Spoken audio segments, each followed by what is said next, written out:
যে ব্যক্তি নিজের পকেটের টাকা খরচ করে দুনিয়াতে মসজিদ বানায়, আল্লাহ তাআলা তার জন্য জান্নাতে ঘর বানায়। 60টা জিনিস মানুষ মরে যাওয়ার পরে তার কবরে পৌঁছতে থাকে। ইন্না মিম্মা ইয়ালহাকুল মুমিন মিন হাসানাতিহি বা'দা মাউতিহি, মানুষ মরে যাওয়ার পরেও যে 60টা জিনিস তার কবরে পৌঁছায়, তার মধ্যে একটা হচ্ছে মসজিদান বানাহু, সে যে মসজিদ বানিয়ে গিয়েছে ওই মসজিদের সওয়াব। সুবহানাল্লাহ। আপনি টাকা দিয়ে মসজিদ বানিয়ে দিলেন, ওই মসজিদে মুসল্লিরা নামাজ পড়ে, রোজাদাররা এসে ওখানে ইফতার খায়, তাহাজ্জুদ আদায়কারীরা তাহাজ্জুদ পড়ে, তাদের সওয়াবের কমতি হবে না, কিন্তু তাদের সওয়াবের একটা পার্সেন্টেজ সওয়াব যে ব্যক্তি মসজিদ বানালো তার আমলনামায় আল্লাহ ঢুকিয়ে দেয়। এজন্য বেশি বেশি মসজিদ বানাতে রাজি আছেন তো? তাহলে মসজিদ আবাদ করার প্রথম মাধ্যম হচ্ছে মসজিদ বানানো। 2 নাম্বার মাধ্যম হচ্ছে মসজিদে যে জামাতে সালাত আদায় করা। জামাতে সালাতুল জামাআ তাফদুলু সালাতাল ফাজরি ব27 দারাজা।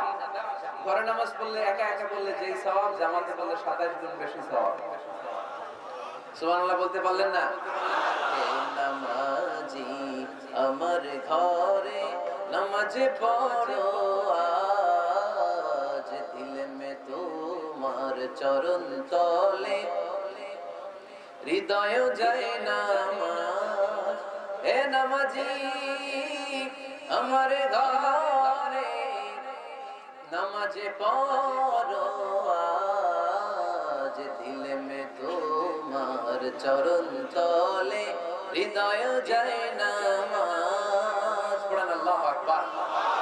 কি সুন্দর লিখেছেন কাজী নজরুল ইসলাম। মসজিদ, মসজিদ কেমন যেন মসজিদ তার নিজের ভাষায় আল্লাহর কাছে কেঁদে কেঁদে ফরিয়াদ জানায়, আল্লাহ নামাজিরা আমার ঘরে আসে না, কি সুন্দর টাইলস, কি সুন্দর মুসল্লা, কি সুন্দর এয়ার কন্ডিশন, সব আছে কিন্তু মুসল্লি নাই, ঠিক কি না?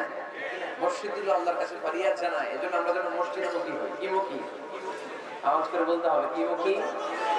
মসজিদ মুখী। তাহলে মসজিদ আবাদের 1 নাম্বার পদ্ধতি মসজিদ বানানো। 2 নাম্বার মসজিদে বেশি বেশি যে জামাতে সালাত আদায় করা। 3 নাম্বারে মসজিদের সাথে সম্পর্ক জুড়ে দেওয়া, হৃদয়টা যেন সবসময় মসজিদের সাথে লেগে থাকে।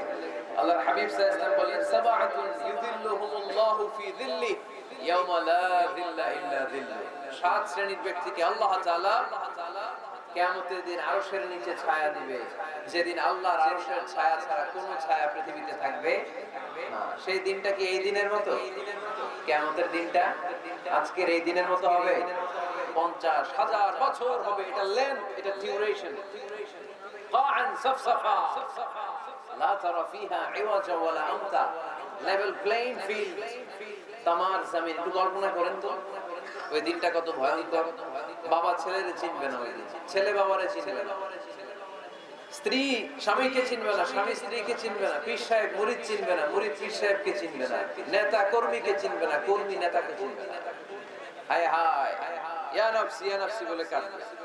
সূর্যটা মাথার কাছে চলে আসবে, সূর্যের তাপে মাথার মগজগুলো গলে গলে নাকের ছিদ্র আর কানের ছিদ্র দিয়ে টপ টপ করে বেয়ে বেয়ে পড়বে। তৃষ্ণায় মানুষগুলো পাগল পাড়া, জিহ্বাটা বের হয়ে নাভি পর্যন্ত ঝুলতে থাকবে, সবাই পাগলের মতো ছুটতে থাকবে, কোনো ছায়া নাই আল্লাহর আরশের ছায়া ছাড়া। আল্লাহর হাবিব বললেন 7 শ্রেণীর ব্যক্তিকে আল্লাহ তাআলা আরশের নিচে ছায়া দিবেন। এর মধ্যে 1 শ্রেণীর ব্যক্তি রাজুলুন কলবুহু মুআল্লাকুন বিল মাসাজিদ, ওই ব্যক্তি যার হৃদয়টা সবসময় আল্লাহর মসজিদের সাথে লেগে থাকে।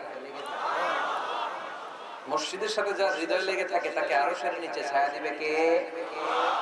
এজন্য মসজিদের সাথে যেন আমাদের হৃদয়গুলো লেগে থাকে। অনেকেই দেখবেন এত ভালো নামাজ, জোহর পরে টেনশন করে, আসরটা কই করব, আসর পরে চিন্তা করে মাগরিবের সময় আমি কোথায় থাকবো, মাগরিবের সময় টেনশন, ইস এশাটা হয়ে গেলে তো শেষ। এরকম লোক আছে না নাই? এদেরকে সেই কঠিন ভয়াবহ দিনে আরশের নিচে ছায়া দিবে কে? তারপরে মসজিদ আমাদের 4 নাম্বার পদ্ধতি মসজিদকে পরিচ্ছন্ন রাখা, মসজিদকে ঝাড়ু দেয়া। মসজিদকে যারা পরিষ্কার করে তাদের হৃদয়ের যন্ত্রণা দূর করে দেয় কে? সাইয়েদনা ইব্রাহিম আলাইহিস সালাম এবং ইসমাঈল আলাইহিস সালামকে আল্লাহ তাআলা আদেশ করেছেন, তাহিরা বাইতিয়া লিত-তাইফিনা ওয়াল আকিফিনা ওয়ার রুকআইস সুজুদ।